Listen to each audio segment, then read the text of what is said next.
Hello students, हमारा अब नया टॉपिक है ordinal utility theory which is on which our indifference curve approach is based. जो हमारे आधुनिक जो मांग बनाने वाले थ्योरिस्ट हैं उन्होंने इंडिफरेंस कर्व एनालिसिस को यूज़ किया है ताकि ये जान सकें कि किस प्रकार से जो हमारे उपभोक्ता है, किस प्रकार से हमारा जो हाउस होल्ड है वो इस थ्योरी को यूज़ करता है चयन करने के लिए, क्योंकि ये जो थ्योरी है वो डिपेंड करती है ऑर्डिनल यूटिलिटी पे। हमारे पास दो प्रकार की यूटिलिटी का वर्णन हुआ है जो पिछले आपने पढ़ा था, इकोनॉमिक्स में पढ़ा होगा। कार्डिनल यूटिलिटी जिसमें हम कंज्यूमर इक्विलिब्रियम जो है डिसाइड करते हैं। कंज्यूमर इक्विलिब्रियम की आपने सिंपल जो थी वो थ्योरी पढ़ी थी, वो किसके बेस पे थी? कार्डिनल, जिसमें हम क्या करते थे, यूटिलिटी को किस में मेजर करते थे? यूटिल्स में मेजर करते थे कि हमने एक रसगुल्ला खाया तो हमें 2 यूटिल मिले हैं, दूसरा रसगुल्ला खाया तो 3 मिले हैं, तीसरा रसगुल्ला खा रहे हैं तो हमें 1 यूटिल्स मिल रहा है। तो हम जो यूटिलिटी को थे वो किस में मापते थे? यूटिल्स में मापते थे। लेकिन हम यूटिलिटी को माप नहीं सकते हैं, इसलिए जो हमारे जो मॉडर्न इकोनॉमिस्ट हैं उन्होंने इस थ्योरी को जो है प्रोपाउंड किया है, जिसको हम क्या बोलते हैं? ऑर्डिनल यूटिलिटी बोलते हैं। इस यूटिलिटी के तहत जो है हम जो अपनी कम्बिनेशन ऑफ गुड्स हैं या जो हम वस्तुओं का चयन करेंगे उसको हम अपनी प्रेफरेंस के अनुसार क्या करेंगे? उनका चयन करेंगे। जैसे हम प्रेफरेंस करते हैं ये फर्स्ट नंबर, ये सेकंड, ये थर्ड, इस तरह से जो है हम क्या करते हैं? गुड्स को प्रेफर करते हुए जो है उन वस्तुओं का चुनाव करते हैं। It is based on preference, ठीक है, नॉट ऑन नंबर्स। ये न्यूमेरिकल जो है वैल्यूज़ पर जो है डिपेंडेंट नहीं है। इसकी सबसे पहले जो प्रोपाउंडनेस थी वो 1881 में हुई थी, ब्रिटिश इकोनॉमिस्ट एजवर्थ ने की थी। इंडिफरेंस कर्व एनालिसिस, जिसको हम उदासीन वक्र विश्लेषण बोलते हैं। Indifference curve approach, indifference curve analysis, उदासीन वक्र विश्लेषण। बाद में इसका जो था वो फर्दर इसको डेवलप किया पैरोटे ने, फिर W.E. जॉनसन ने किया, फिर जो है 1915 में रशियन इकोनॉमिस्ट स्लस्की ने भी इसका जो है प्रतिपादन किया हुआ है। लेकिन जो थ्योरी ऑफ डिमांड के नाम से इसका जो इम्पोर्टेंस है वो उसका जो श्रेय जाता है वो हिक्स एंड एलन को जाता है। दो हमारे इकोनॉमिस्ट हुए, एक हिक्स और दूसरा एलन। उन्होंने इंडिफरेंस कर्व अप्रोच को जो है प्रोपाउंड किया है। उन्होंने इसको जो अपनी बुक में जो था वो डिस्कस किया था, उस बुक का नाम था वैल्यू एंड कैपिटल। तो हमने इस चैप्टर में ये पढ़ना है कि हम इंडिफरेंस कर्व की सहायता से किस तरह से कंज्यूमर का इक्विलिब्रियम जो है वो डिसाइड कर सकते हैं, कंज्यूमर किस तरह से जो है संतुलन की अवस्था जो है प्राप्त कर सकता है। लेकिन उससे पहले हम ये पढ़ेंगे कि इंडिफरेंस कर्व क्या है, इंडिफरेंस कर्व की क्या विशेषताएँ हैं, क्या अजम्पशंस हैं। तो पहला हमें पता होना चाहिए कि इंडिफरेंस कर्व होता क्या है। Indifference curve is a curve which shows the different combination of two commodities which provides the equal satisfaction to the consumer. Indifference curve कुछ नहीं है, एक ऐसा वक्र है जो उस वक्र पर विभिन्न बिंदुओं को इस प्रकार से शो करता है कि हमें जो है हर लेवल पर, हर पॉइंट पर हमें क्या प्राप्त होती है, उसके हर एक बिंदु पे इक्वल सेटिस्फेक्शन प्राप्त करती है। इंडिफरेंस कर्व हमें ये मानकर चलता है कि एक जो उपभोक्ता है वो 2 वस्तुओं को यूज़ करता है और दोनों वस्तुओं को इस प्रकार से यूज़ करता है, उसके उन कॉम्बिनेशन को इस प्रकार से यूज़ करता है कि उसे क्या है? इक्वल सेटिस्फेक्शन प्राप्त होती है। तो वो कॉम्बिनेशन ए भी यूज़ कर सकता है, बी भी यूज़ कर सकता है, सी भी यूज़ कर सकता है। इसलिए क्योंकि उन्हें इक्वल सेटिस्फेक्शन मिल रही है हर कॉम्बिनेशन से, तो वो उनके प्रति क्या हो जाता है? इंडिफरेंट है, उदासीन है, उनकी तरफ न्यूट्रल है। इसीलिए इस एनालिसिस को हम क्या बोलते हैं? इंडिफरेंस कर्व एनालिसिस बोलते हैं। It means all the points which has been located on the indifference curve represent such combination of 2 commodities as yield equal satisfaction to the consumer. इसका अभिप्राय है कि इंडिफरेंस कर्व के प्रत्येक बिंदु पर हम वस्तुओं के विभिन्न जो कॉम्बिनेशंस हैं उसको इस प्रकार से शो करेंगे कि हर बिंदु हमें क्या करेगा? इक्वल सेटिस्फेक्शन लेगा। क्योंकि हर बिंदु पे इक्वल सेटिस्फेक्शन होती है, इसलिए कंज्यूमर क्या है? अपनी उस चॉइस की तरफ क्या हो जाता है? आपकी जो है इंडिफरेंट है, यानी कि वो हर कॉम्बिनेशन को क्या है? इक्वल इम्पोर्टेंस देता है। तो एक ऐसा curve which shows the different combination of 2 commodities yielding equal satisfaction to the consumer एक ऐसा वक्र जो हमें ये बताता है दो वस्तुओं के कॉम्बिनेशन को इस प्रकार से शो करता है जो एक कंज्यूमर को क्या करता है, इक्वल सेटिस्फेक्शन लेता है। इंडिफरेंस कर्व को हम शेड्यूल और कर्व के द्वारा शो करते हैं। इंडिफरेंस तालिका यानी कि उदासीन तालिका या उदासीन वक्र तालिका, ये वो तालिका है जो हमारे पास क्या है, डिफरेंट कॉम्बिनेशन दो वस्तुओं के उन विभिन्न संयोगों को बताता है जो उसे क्या करते हैं, इक्वल सेटिस्फेक्शन देते हैं, क्योंकि कंज्यूमर उनको इक्वल इम्पोर्टेंस देता है। एक इंडिफरेंस शेड्यूल को हम जो है इस प्रकार से बताते हैं, ये हमारा कॉम्बिनेशन ए है, ये बी है, ये सी है, ये डी है। इस कॉम्बिनेशन पर हम 1 एप्पल ले रहे हैं, 10 ऑरेंज ले रहे हैं। बी कॉम्बिनेशन पर 2 एप्पल ले रहे हैं, 7 ऑरेंज ले रहे हैं। सी कॉम्बिनेशन पर 3 एप्पल ले रहे हैं, 5 ऑरेंजेस ले रहे हैं। तो डी कॉम्बिनेशन पर क्या है, हमारे पास 4 और 4 है। इस तरह से एप्पल के जो वो अपनी क्वांटिटी को बढ़ाने के लिए ऑरेंज को वो क्या कर रहा है, सेक्रीफाइस कर रहा है, और सेक्रीफाइस जो इस तरह से कर रहा है कि उसकी सेटिस्फेक्शन में किसी भी प्रकार का परिवर्तन नहीं आ रहा है। उसके बाद है हमारे पास इंडिफरेंस कर्व। इंडिफरेंस कर्व उदासीन वक्र क्या होता है, कुछ नहीं है, graphical representation of indifference schedule. जब इंडिफरेंस शेड्यूल को किस पे दिखाते हैं, ग्राफ पे दिखाते हैं, तो ये हमारा क्या बन जाता है, इंडिफरेंस कर्व बन जाता है। याद रखना जो इंडिफरेंस कर्व की थ्योरी है वो किस पर आधारित है, दो वस्तुओं पर आधारित है। दो वस्तुओं के विभिन्न कॉम्बिनेशन को हम एक वक्र के द्वारा दिखा रहे हैं, और उस वक्र पर जिस भी बिंदु पे कोई भी वस्तु वो जो ले रहा है उससे लेने वाली जो सेटिस्फेक्शन है उसको क्या मिल रही है, बराबर मिल रही है। यहाँ हम दो वस्तुएं बता रहे हैं, एक हमारी एप्पल है और एक ऑरेंज है। एप्पल आपको पता है ये 1 2 3 4 है, ऑरेंजेस हमारे पास 10 है। पहला कॉम्बिनेशन था 10 और 1 का, दूसरा कॉम्बिनेशन था 2 और 7 का, तीसरा कॉम्बिनेशन है 3 और 5 का, और चौथा कॉम्बिनेशन है 4 और 4 का। तो ए बिंदु पे, बी बिंदु पे, सी बिंदु पे और डी बिंदु पे जो सेटिस्फेक्शन मिल रही है उसको क्या मिल रही है, बराबर मिल रही है। तो चाहे वो 10 1 ले ले, 7 2 ले ले, 4 जो है वो 3 ले ले, 4 4 ले ले, तो उसको सेटिस्फेक्शन क्या मिलेगी, बराबर ही मिलेगी। तो जब हम इन पॉइंट्स को जोड़ते हैं तो हमें कौन सा कर्व मिलता है, इंडिफरेंस कर्व प्राप्त होता है। फिर आता है हमारे पास इंडिफरेंस मैप। हमने पढ़ा ही है कि इंडिफरेंस कर्व जो है हमें उन वस्तुओं के उन विभिन्न संयोगों को बताता है जो हमें क्या करते हैं, जो हमारे कस्टमर को इक्वल सेटिस्फेक्शन प्राप्त करते हैं। लेकिन अब हमें ये बताना है कि कौन सा इंडिफरेंस कर्व से हमें हायर सेटिस्फेक्शन मिल रही है और कौन से हमें जो है कम सेटिस्फेक्शन मिल रही है। तो जो है एक कस्टमर या एक कंज्यूमर जो है डिफरेंट इंडिफरेंस कर्व को क्या करता है, बताता है, उसको शो करता है। तो जब हम इंडिफरेंस कर्व को या फैमिली ऑफ इंडिफरेंस कर्व को ग्राफ पर इंडिकेट करते हैं, डायग्राम में बनाते हैं, तो हमारे पास क्या बन जाता है, इंडिफरेंस मैप बन जाता है। इंडिफरेंस मैप कुछ नहीं है, it is a group of different indifferences curves which shows a different level of satisfaction। ठीक है, यहाँ पर 2 हमारी कॉमोडिटीज़ हैं, oranges and this will your apples. तो ये IC1 है, ये IC2 है, ये IC3 है, ये IC4 है। तो डिफरेंट ये 2, ये IC3, ये IC4, 1 2 3 4 और भी ज़्यादा हो सकते हैं। तो ये सारा हमारे पास क्या कहलाया जाएगा, इंडिफरेंस कर्व कहलाया जाएगा। आपके हर एक कर्व के विभिन्न बिंदुओं पर सेटिस्फेक्शन क्या मिलने वाली है, बराबर मिलने वाली है, इक्वल है कस्टमर को। लेकिन जैसे जैसे ऊपर को जाता जाता है सेटिस्फेक्शन क्या होती जाती है, बढ़ती जाती है, नीचे को आता जाता है सेटिस्फेक्शन क्या होती जाती है, कम होती जाती है। ठीक है, it is the locus of all the indifference curve which is called as indifference map. फिर उसके बाद नेक्स्ट टॉपिक है हमारे पास मार्जिनल रेट ऑफ सब्स्टिट्यूशन। ठीक है, मार्जिनल रेट ऑफ सब्स्टिट्यूशन का मतलब है जो हमारा स्थानापन्न है उसके सीमांत दर क्या है। आपको पता ही है कि इंडिफरेंस कर्व जो है में क्या होता है कि एक कस्टमर जो है जब एक यूनिट को बढ़ाता है तो उसकी सेटिस्फेक्शन क्या बढ़ती जाती है। कस्टमर जो है अपनी उस सेटिस्फेक्शन को बनाए रखने के लिए और उसी इंडिफरेंस कर्व को पर बने रहने के लिए क्या करता है, कुछ दूसरी यूनिट की कमोडिटीज़ को क्या करता है, उसको सेक्रीफाइस करता है। एक को बढ़ाने के लिए दूसरे यूनिट्स को क्या कर देता है, कम कर देता है।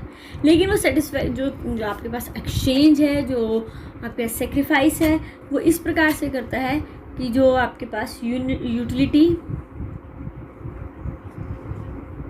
गेंड ऑफ मान लो apple equal to utility lost of oranges. एक एप्पल की यूनिट के जो वो यूटिलिटी है वो उसको इस प्रकार से एक्सचेंज करता है कि यूटिलिटी के लेवल पर जो आपका सेटिस्फेक्शन का लेवल है वो क्या रहे, बराबर रहे। मार्जिन रेट ऑफ सब्स्टिट्यूशन कुछ नहीं है, वो दर है जिसमें एक कंज्यूमर क्या करता है, एक वस्तु को प्राप्त करने के लिए दूसरी वस्तु को क्या करता है, जो है उनका सेक्रीफाइस करता है, उसका त्याग करता है ताकि वो सेटिस्फेक्शन के सेम लेवल पर रहे। The marginal rate of substitution is the rate at which the consumer can substitute one good for another without changing the level of satisfaction. It indicates the slope of indifference curve. ये हमारे indifference curve के slope को, उसके ढलान को बताता है। MRS is the slope of indifference curve. ये वो दर है जिस पर एक कंज्यूमर क्या करता है, दूसरी वस्तु को उपभोग करने के लिए क्या करता है, त्याग करता है। जैसे कि हमने एग्जाम्पल में पढ़ा था, ये पढ़ा था ना, एप्पल का 1 यूनिट ले रहा है तो वो ऑरेंज के कितने यूनिट्स ले रहा है, 2। दूसरे कॉम्बिनेशन में 2 यूनिट ले रहा है तो कितने ले रहा है, 7। तो यहाँ पर उसने कितने यूनिट्स का सेक्रीफाइस किया, 3। इसी तरह से तीसरे यूनिट लेने के लिए कितने यूनिट्स यूज़ कर ले रहा है वो, 5। यहाँ पर कितना सेक्रीफाइस किया, 2। इस तरह से 1 यूनिट वो यहाँ से बढ़ाता जा रहा है और यहाँ पर जो है जो आपके पास सेक्रीफाइस का लेवल है वो क्या होता जा रहा है, कम होता जा रहा है। तो इस लेवल पे जो मार्जिनल रेट ऑफ सब्स्टिट्यूशन है वो क्या है, डिमिनिशिंग है। तो मार्जिनल रेट ऑफ सब्स्टिट्यूशन वो दर है जिसमें वो हमें क्या बताता है, जो हमें ये बताता है कि दूसरे वस्तु का उपभोग करने के लिए उसके कितने यूनिट्स का वो क्या कर रहा है, सेक्रीफाइस कर रहा है। वो बढ़ता हुआ भी हो सकता है, कम हुआ भी हो सकता है और कांस्टेंट भी हो सकता है। लेकिन जो मार्जिनल रेट ऑफ सब्स्टिट्यूशन हमारे केस में है, जो इंडिफरेंस कर्व के केस में होता है, वो क्या होता है, डिमिनिशिंग होता है। Diminishing marginal rate of substitution. Diminishing marginal rate of substitution का मतलब है कि एप्पल की यूनिट्स बढ़ाने के लिए जो ऑरेंजेस का वो त्याग कर रहा है वो रेट क्या होती जा रही है, कम होती जा रही है। पहले वो 3 यूनिट सेक्रीफाइस कर रहा था, फिर 2 यूनिट, फिर 1 यूनिट सेक्रीफाइस कर रहा था। तो इसलिए हमारा जो इसी diminishing marginal rate of substitution की वजह से जो हमारा इंडिफरेंस कर्व का स्लोप आता है वो कैसा होता है, it is like that, it is convex to the origin. OX है, इसकी शेप कैसी होती है, उधत्तर होती है, इसकी तरफ कन्वेक्स होती है। कन्वेक्स क्यों है, क्योंकि जो MRS है वो क्या है, डिमिनिशिंग है। अगर हमारे पास कांस्टेंट होता तो हमारा इंडिफरेंस कर्व स्ट्रेट लाइन होना था, it is in the case of constant. और अगर हमारा मार्जिनल रेट ऑफ सब्स्टिट्यूशन जो है वो इंक्रीजिंग होता तो हमारा रेट जो है वो ऐसा होना था, इट इज़ कन्वेक्स और दिस इज़ कनकेव। ये कब होना था, जब हम जो है जितने यूनिट्स एप्पल के यूनिट बढ़ा रहे हैं तो ऑरेंजेस की जो यूनिट्स हैं वो उनके सेक्रीफाइस करने की दर को बढ़ाते जा रहे हैं। पहले हमने कितना किया, पहले हम 5 कर रहे हैं, फिर हम 6 कर रहे हैं, फिर हम 7 कर रहे हैं। लेकिन हम ऐसा नहीं करते हैं, हम क्या करते हैं, तो रेट ऑफ हमारा जो सेक्रीफाइस है वो क्या होता जाता है, कम होता जाता है। इसलिए इसकी शेप भी कैसी होती है, कन्वेक्स होती है। उसके बाद आता है हमारे पास what are the assumptions of indifference curve, क्योंकि ये भी एनालिसिस है, विश्लेषण है, तो इसकी भी कुछ क्या होती हैं, मान्यताएं होती हैं। मान्यताएं पता ही है, लॉ बनाते हैं तो हम उसकी क्या बनाते हैं, प्रेमिसेस बनाते हैं। तो इसकी अजम्पशन क्या है, पहली अजम्पशन है रैशनल कंज्यूमर। आपका कंज्यूमर कैसा है, रैशनल है। रैशनल का मतलब क्या है, समझदार है, ठीक है। वो उसको जो है बाज़ार में अवेलेबल वस्तुओं की, उनकी कीमतों के बारे में, अपनी मनी इनकम के बारे में क्या है, पूरी नॉलेज है। और ये इंफॉर्मेशन लेते हुए वो इस प्रकार से कम्बिनेशन को चुनता है कि उसे हर लेवल पर क्या हो, इक्वल सेटिस्फेक्शन प्राप्त हो। दूसरी हमारी क्या है, ऑर्डिनल यूटिलिटी। ये सबसे इम्पॉर्टेंट है कि हमारी जो यूटिलिटी है वो कैसी है, ऑर्डिनल है। न्यूमेरिकल वैल्यूज़ में हम इसको जो है वो मेजर नहीं करते हैं, हम इसको किस में मेजर करते हैं, रैंक्स में, प्रेफरेंसेस में, रैंक फर्स्ट सेकंड थर्ड। हम इसको कंपेयर कर सकते हैं कम या ज़्यादा में, ना कि 2 4 6 8 में कर सकते हैं। तो यही हमारी ability to rank is fundamental, the ability to में ये utility is not necessary. Measure नहीं करेंगे, जबकि हम उसको क्या करेंगे, रैंक करेंगे। तीसरी हमने अभी पढ़ी डिमिनिशिंग MRS।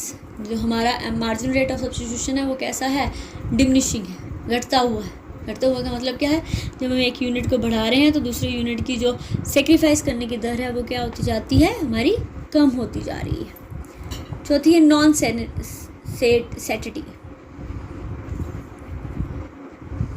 नॉन सैटिटी का मतलब है कि हमें पूर्ण रूप से जो है वो संतुष्टि प्राप्त नहीं होती है।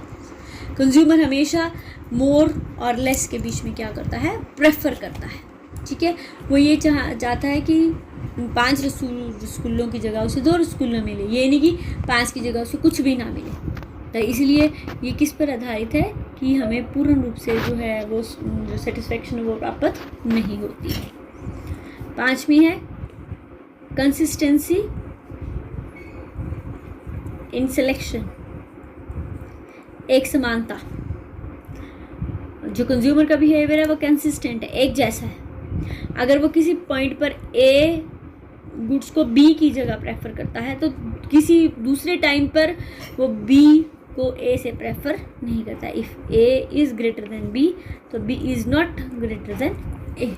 इसका अभिप्राय क्या है कि जो अगर वो ए को बी से प्रेफर करता है तो बी को कभी भी ए से प्रेफर नहीं करेगा। तो ये इसकी क्या है, अजम्पशंस है।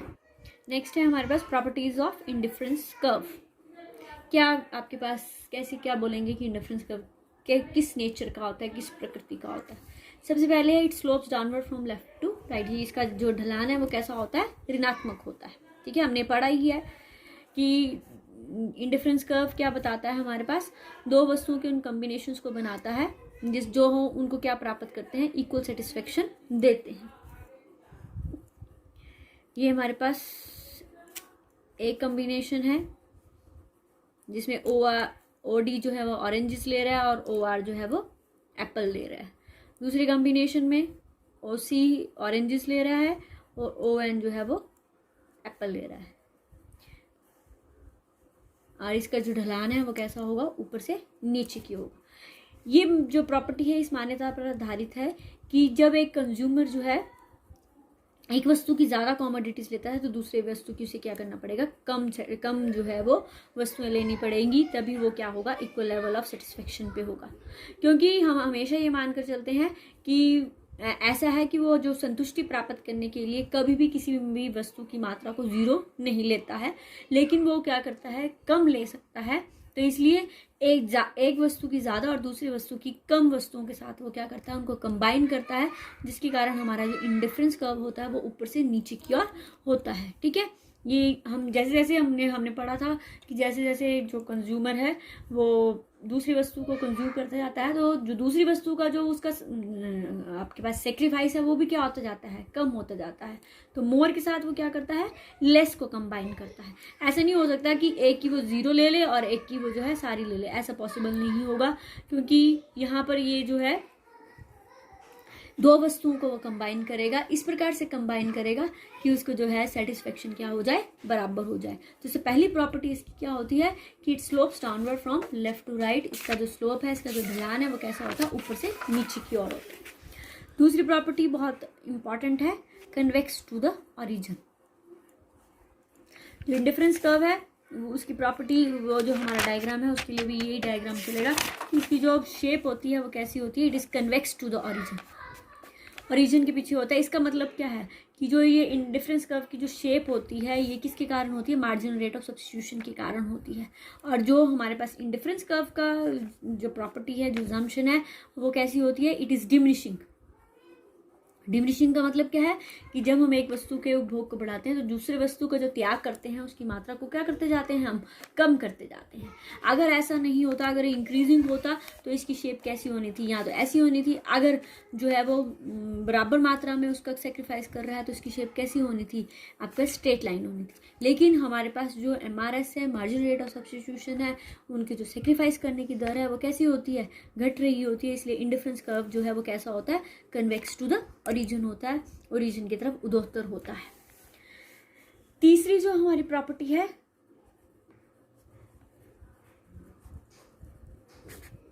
Two indifference curve never touch और इंटरसेक्ट ईच अदर। दो इंडिफरेंस कर्व ना ही एक दूसरे को टच कर सकते हैं और ना ही एक दूसरे को क्या कर सकते हैं, काट सकते हैं। ये हमारे पास दो इंडिफरेंस कर्व बनाए मैंने, ठीक है। ये ए पॉइंट ले लिया, ये बी पॉइंट ले लिया, ये सी पॉइंट ले लिया। ये हमारे पास IC1 है और ये IC2 है। अगर हम IC1 की बात करें, एट IC1 जो कॉम्बिनेशन A है वो किसके बराबर होगा, C के बराबर होगा। और अगर हम IC2 की बात करें तो कॉम्बिनेशन A किसके बराबर होगा, B के बराबर होगा। तो अगर हम इन दोनों इक्वेशंस को बनाते हैं, मिलाते हैं, तो हमारे पास क्या आता है, B = C। लेकिन B is not equal to C, B कभी भी C के बराबर नहीं होगा। तो अगर बराबर होगा तो इसका मतलब क्या है, दोनों एक ही इंडिफरेंस कर्व पे होंगे, लेकिन ये दोनों एक ही इंडिफरेंस कर्व पे नहीं है। B जो है वो हायर इंडिफरेंस कर्व पे है और C क्या है, लोअर इंडिफरेंस कर्व पे है। तो B पॉइंट पे आपकी सेटिस्फेक्शन ज़्यादा होगी और C पॉइंट पे आपकी सेटिस्फेक्शन क्या होगी, जो है कम होगी। तो इसलिए इस इक्वेशन से हम ये पता लगा सकते हैं कि दो इंडिफरेंस कर्व ना ही एक दूसरे को टच करते हैं और ना ही एक दूसरे को क्या कर सकते हैं, इंटरसेक्ट करते हैं। ये क्या हो सकते हैं, इससे हमारी नेक्स्ट प्रॉपर्टी बनती है, it need not to be parallel to each other. इसकी जो शेप होती है इंडिफरेंस कर्व की वो ऐसी होती है। ये इंडिफरेंस कर्व जो है वो एक दूसरे के पैरेलल हो भी सकते हैं और एक दूसरे के पैरेलल जो है वो नहीं हो सकते हैं, ठीक है। अगर मार्जिन रेट ऑफ सब्स्टिट्यूशन जो है वो दो कर्व का डिमिनिशिंग है, एक ही रेट पे है, तो ये दोनों एक दूसरे के पैरेलल होंगे। अगर जो MRS है दो का एक ही जैसा है तो ये कैसे होंगे, पैरेलल होंगे। लेकिन अगर ये इंडिफरेंस जो इनका MRS है वो इक्वल प्रोपोर्शन में नहीं है तो ये पैरेलल नहीं होंगे। ज़रूरी नहीं है कि ये क्या है, पैरेलल हो, समानांतर हो। जो शेप है वो उनकी ऐसी ही बनेगी, समानांतर हो भी सकते हैं और समानांतर नहीं भी हो सकते हैं। उसके बाद नेक्स्ट प्रॉपर्टी है, higher the IC indicate higher satisfaction. Indifference curve पर आप जो है डिफरेंट इंडिफरेंस कर्व्स को दिखाते हो। इंडिफरेंस मैप हमने कल पढ़ा था। इंडिफरेंस मैप क्या होता है, group of different indifference curve which shows the different level of satisfaction. Indifference curve map जो है हमारे पास वो सिचुएशन है, वो चित्र है जो हमारे पास विभिन्न इंडिफरेंस कर्व को बताता है, जो विभिन्न संतुष्टि के जो लेवल है उसको बताता है। तो जितना ज़्यादा हायर जो है लेवल होगा इंडिफरेंस कर्व का, उतनी ही आपके पास सेटिस्फेक्शन क्या होगी, ज़्यादा होगी। और जितना कम होगा उतनी सेटिस्फेक्शन क्या होगी, ज़्यादा होगी। तो अगर हम यहाँ पर देखें तो IC4 पर जो सेटिस्फेक्शन लेवल वो ज़्यादा है और IC1 पर क्या है, सेटिस्फेक्शन लेवल क्या होगा, कम होगा। इसलिए इससे ये इंडिकेट होता है कि हमारे पास जितना ज़्यादा इंडिफरेंस कर्व हायर होगा, सेटिस्फेक्शन क्या है उससे ज़्यादा, उतनी ही ज़्यादा हमें क्या होगी, रिप्रेजेंट होगी। उसके बाद है indifference curve touches neither X axis nor Y axis. Indifference curve ना ही एक्स एक्सिस को छूता है और ना ही क्या है, वाई एक्सिस को छूता है, ठीक है। It is assume that indifference analysis that a consumer buy a combination of different quantities of two goods, hence an indifference curve ना ही वो x एक्सिस को छुएगा ना ही वो y एक्सिस को छुएगा। हम इंडिफरेंस कर्व में क्या बताते हैं कि वो कॉम्बिनेशन ऑफ वस्तु खरीदता है, वस्तुओं के संयोगों को खरीदता है। तो ये तो नहीं है कि वह एक ही वस्तु को खरीदेगा, वो क्या है, विभिन्न दो वस्तुओं के विभिन्न जो है ग्रुप्स को, विभिन्न जो है कॉम्बिनेशंस को खरीदेगा ताकि वो सेटिस्फेक्शन को प्राप्त करे। क्योंकि अगर किसी को भी x को छुएगा या फिर y को छुएगा तो इसका मतलब क्या है, एक इनमें से एक वस्तु जो है वो अनअवेलेबल है या ज़ीरो है, जो हमारे पास हमने ये अज्यूम मानकर नहीं चला है।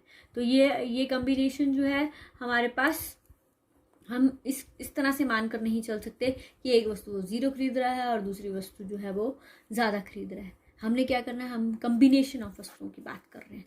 तो ना ही ये वो एक्स एक्सिस को टच करता है और ना ही ये क्या करता है, वो वाई एक्सिस को टच करता है। तो ये इसकी प्रॉपर्टीज़ हैं, ये हमें इसकी प्रकृति के बारे में बताती हैं कि वो IC कर्व जो है वो ऊपर से नीचे की ओर जाता है। इसका जो स्लोप है वो कैसा होता है, नेगेटिव है। ये कन्वेक्स होता है ओरिजिन के। दो इंडिफरेंस कर्व ना ही एक दूसरे को टच करते हैं ना ही इंटरसेक्ट करते हैं। ये पैरेलल हो भी सकते हैं और नहीं भी हो सकते हैं। जितना ज़्यादा हायर लेवल जो होगा इंडिफरेंस कर्व का उतनी सेटिस्फेक्शन ज़्यादा होगी। और ना ये इंडिफरेंस कर्व एक्स एक्सिस को टच करते हैं और ना ही ओ वाई एक्सिस को टच करते हैं। उसके बाद जो है हमारा नेक्स्ट टॉपिक आता है बजट लाइन या फिर प्राइस लाइन। बजट लाइन या फिर प्राइस लाइन, कीमत रेखा या बजट रेखा। हमने इंडिफरेंस कर्व पढ़ा और हमने बोला कि कंज्यूमर का बिहेवियर ऐसे होगा, लेकिन ये हमें दो इंफॉर्मेशन के बारे में नहीं बता रहा है, ना ही उपभोक्ता की इनकम के बारे में, ना ही वस्तुओं की जो है वो कीमतों के बारे में। इसको हम एक अनदर कर्व के द्वारा बताते हैं, जिसको हम कौन सा कर्व बोलते हैं, बजट लाइन या फिर प्राइस लाइन बोलते हैं। क्योंकि कंज्यूमर इक्विलिब्रियम के लिए हमें बजट यानी कि कंज्यूमर की इनकम का भी पता होना चाहिए और वस्तुओं की कीमतों का पता होना चाहिए। इसलिए इसको एक और वक्र के द्वारा बताया जा सकता है, जिसको price line, budget line, consumption possibility line बोलते हैं, लाइन ऑफ अटेनेबल कम्बिनेशन बोलते हैं, या बजट कंस्ट्रेंट लाइन बोलते हैं।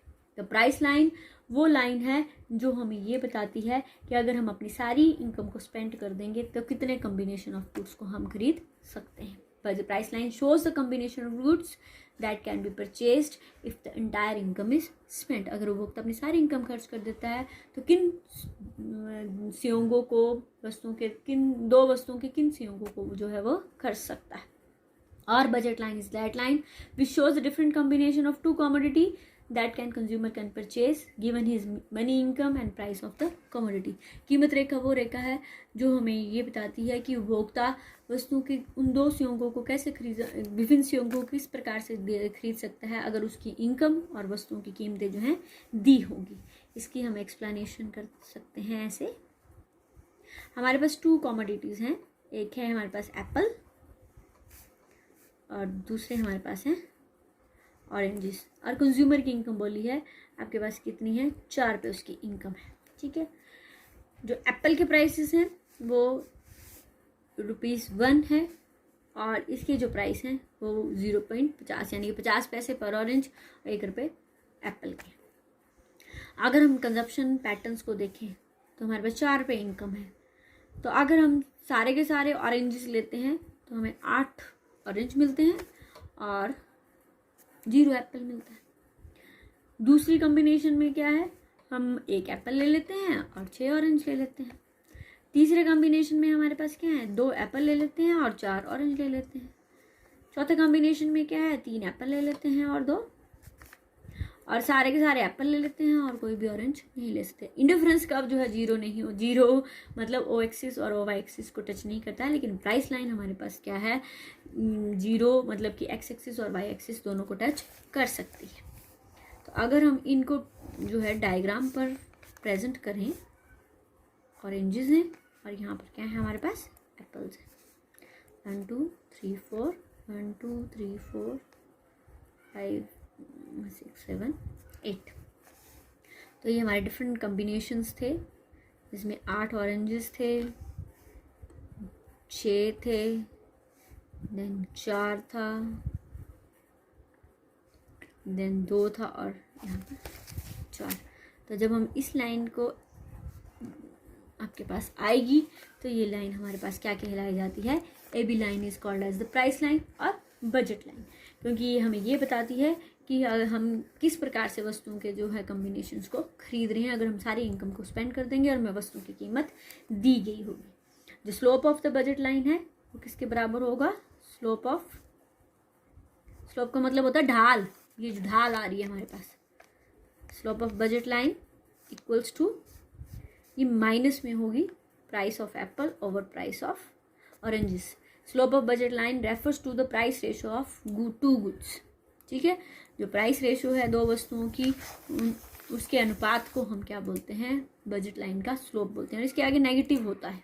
ठीक है, it is the negative of the ratio of 2 prices of the goods that is placed on the horizontal axis appearing the numerator. जो हमारा जो हॉरिजॉन्टल एक्सिस है ये वाला, वो हमारे किसको शो करता है, न्यूमरेटर को शो करता है। इसलिए हमने एप्पल के प्राइसेस को ऊपर रखा है और ऑरेंजेस के प्राइसेस को अपना डिनोमिनेटर बनाया है। इसकी क्या प्रॉपर्टी है, ये स्ट्रेट लाइन होता है, इसका नेगेटिव स्लोप होता है, इसका जो स्लोप है वो मैंने आपको बोला किसके बराबर होता है, it is equal to the negative of the ratio of the prices of two commodities. Suppose हमारे पास दो बजट लाइन है जिसमें दो सेम कमोडिटी के प्राइसेस आ रहे हैं, लेकिन वो डिफरेंट लेवल ऑफ इनकम को बता सकती है, तब हमारी बजट लाइन क्या है, एक दूसरे के पैरेलल हो सकती है। अगर हमारी इनकम यहाँ पर चेंज हो जाती है तो ये एक दूसरे के पैरेलल हो सकती है। ठीक है, उसके बाद है shifting of budget line. Budget line जो है वो पोजीशन और स्लोप जो है इसका चेंज हो सकता है, इसको हम बजट लाइन को चेंज कर सकते हैं। इसके ये डिपेंड करती है हमारी इनकम पर और वस्तुओं की कीमतों पर। तो पहला है चेंज इन इनकम। इनकम के चेंज होने पर आपकी बजट लाइन क्या हो सकती है, चेंज हो सकती है। अगर वस्तुओं की कीमतें क्या रहेंगी, समान रहेंगी। If the prices of two goods remains unchanged then with the increase in income the budget line will shift to the right and with the decrease in income it will shift to the left, its slopes remaining the same. अगर वस्तुओं की कीमतें समान रहती हैं तो income के बढ़ने पर बजट लाइन जो है वो ऊपर की ओर उठ जाती है, शिफ्ट हो जाती है। और अगर हमारे पास इनकम कम होगी तो बजट लाइन क्या है, हमारे पास नीचे की ओर शिफ्ट हो जाती है। इसका स्लोप कैसा रहता है, एक जैसा रहता है। कैसे दिखा सकते हैं हम इसको, ऐसे दिखाएंगे, x over oranges, this is apples. ये हमारी इनिशियल AB जो है वो बजट लाइन है। 4 रुपये उसकी इनकम थी तो 4 रुपये के साथ हमने AB प्राइस बजट लाइन बनाई। मान लो उसकी इनकम 5 रुपये हो जाती है, 5 रुपये के साथ वो कम्बिनेशन क्या कर सकता है, चेंज कर सकता है, वस्तुएं ज़्यादा खरीद सकता है, जिसके कारण उसकी नई बजट लाइन बन जाएगी। वो क्या होगी, CD होगी। This is in the rise in income. अगर उसकी इनकम जो है वो 3 रुपये हो जाती है तो एक और बजट लाइन जो है हम ये नीचे की ओर शिफ्ट हो जाएगी और क्या बन जाएगी, EF बन जाएगी। It is fall in income. तो इंक्रीज की इनकम के बढ़ने पर बजट लाइन जो है वो राइट और शिफ्ट हो जाएगी और इनकम के कम होने पर बजट लाइन जो है वो नीचे की ओर शिफ्ट हो जाएगी, लेकिन इसका स्लोप कैसा रहेगा, सेम रहेगा। ठीक है, उसके बाद है अ proportionate change in all prices. Similarly आपकी इनकम सेम रहती है, लेकिन अगर इक्वल प्रोपोर्शनेट चेंज आता है आपकी वस्तु की कीमतों में तो हमारी बजट लाइन फिर से क्या हो जाएगी, शिफ्ट हो जाएगी। अगर हमारी जो है बजट कीमतें बढ़ गई हैं तो जो आपका बजट लाइन है वो नीचे की ओर खिसक जाएगी।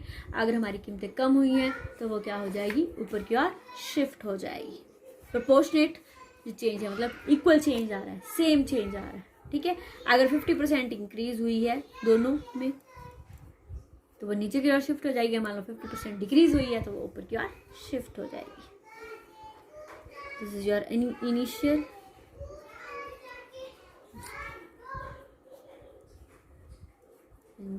एप्पल। इनिशियल हमारी AB प्राइस है। अगर हमारी वस्तु की कीमतें जो हैं 50% से गिर गई हैं, एप्पल की भी और ऑरेंजेस की भी, तो हमारी न्यू प्राइस लाइन जो है वो it will be like that, CD। ये कब होगा, फॉल इन प्राइस। और अगर हमारी 50% से मान लो बढ़ गई हैं तो हमारी न्यू प्राइस लाइन जो है वो EF हो जाएगी। It is your rise in price. ठीक है, ये दोनों वस्तुओं की कीमतों में प्रोपोर्शनेट चेंज आएगा। एक वस्तु की कीमत में चेंज आने के कारण भी प्राइस लाइन में चेंज होता है। Change in the price of one commodity. एक वस्तु की कीमत में परिवर्तन होने पर भी हमारा जो है स्लोप का बजट लाइन का स्लोप जो है वो चेंज हो जाता है। पहले हम किसके जो है एप्पल्स की कीमतों में परिवर्तन करते हैं। और हमारी इनिशियल AB प्राइस लाइन है। जब एप्पल की कीमतें कम होंगी तो हम एप्पल की मात्रा क्या करेंगे, ज़्यादा। मान लो इसकी कीमतें जो है वो सेम रही हैं ऑरेंजेस की, सिर्फ किसकी चेंज हुई है, एप्पल की। तो एप्पल की कीमतें जो है कम होगी, हम एप्पल की ज़्यादा मात्रा खरीदेंगे। ज़्यादा मात्रा खरीदेंगे तो हमारी न्यू प्राइस लाइन क्या हो जाएगी, AB हो जाएगी। अब ये वाला कांस्टेंट है क्योंकि इसकी कीमतों में कोई परिवर्तन नहीं हुआ, सिर्फ इसकी कीमतों में परिवर्तन हुआ, तो हम एक ही एप्पल की ज़्यादा मात्रा खरीदेंगे। एप्पल की कीमतें बढ़ गई, ये किसके कारण होगा, फॉल इन प्राइस। एप्पल की कीमतें बढ़ गई तो हम क्या करेंगे, अब इसका कंजप्शन कम कर देंगे, जिसके कारण ये हमारे पास क्या है, AC, और ये हमारे पास D, ये rise in price of Apple. तब भी हमारा जो स्लोप है बजट लाइन का वो क्या हो जाएगा, कम हो जाएगा, क्योंकि यहाँ पर एप्पल के वह कम खरीदे जाएंगे, जो ऑरेंजेस की मात्रा है वो उतनी ही है। दूसरे केस में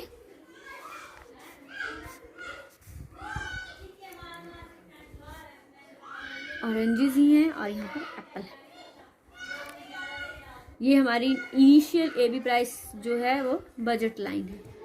अब हमने किसके प्राइसेस चेंज करने हैं, एप्पल के प्राइसेस कांस्टेंट है, मनी इनकम कांस्टेंट है, सिर्फ ऑरेंजेस के प्राइसेस क्या हुए हैं, कम हुए।